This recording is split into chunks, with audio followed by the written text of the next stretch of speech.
త్యాగానికి అంగి పాయింటేస్తే కనిపించే 6 అడుగుల రూపమే పవన్ కళ్యాణ్ సారు. ఆయన త్యాగం ముందు కర్ణుని త్యాగం కూడా చిన్నది. పాపం ముఖ్యమంత్రి కావాల్సినోడు త్యాగం అనే ఒకే ఒక్క మాట కోసం చంద్రాల సార్తో కలిసి పనిచేసుడు కోసం త్యాగాలు చేసుకుంటా పోతూనే ఉన్నాడు.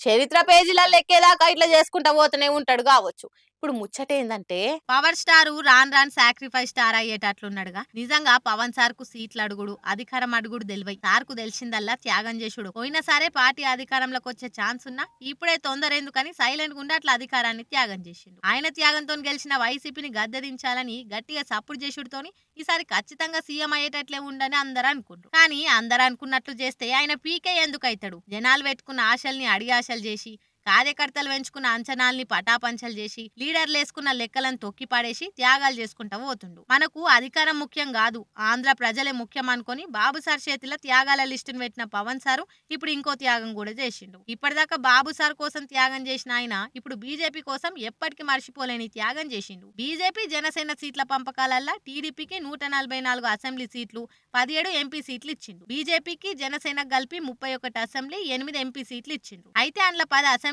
సీట్లలో బీజేపీ పోటీ చేస్తదట, 6 ఎంపీ సీట్లలో పోటీ చేస్తదంట. అంటే పవన్ సార్ కు మిగిలిన 21 అసెంబ్లీ 2 ఎంపీ సీట్లు మాత్రమే. మొదలు పవన్ సార్ కు 25 సీట్లు ఇచ్చిండు బాబు సారు. అందరూ పావల అనేసరికి అందులోకెళ్ళి ఒకటి తగ్గించిండు. అందులోకెళ్ళి కూడా ఇప్పుడు బీజేపీకి 3 తగ్గించుకొని త్యాగాల త్యాగరాజుగా ఏపీ పొలిటికల్ చరిత్రలో నిలిచిపోయిండు. ఏందో ఏమో.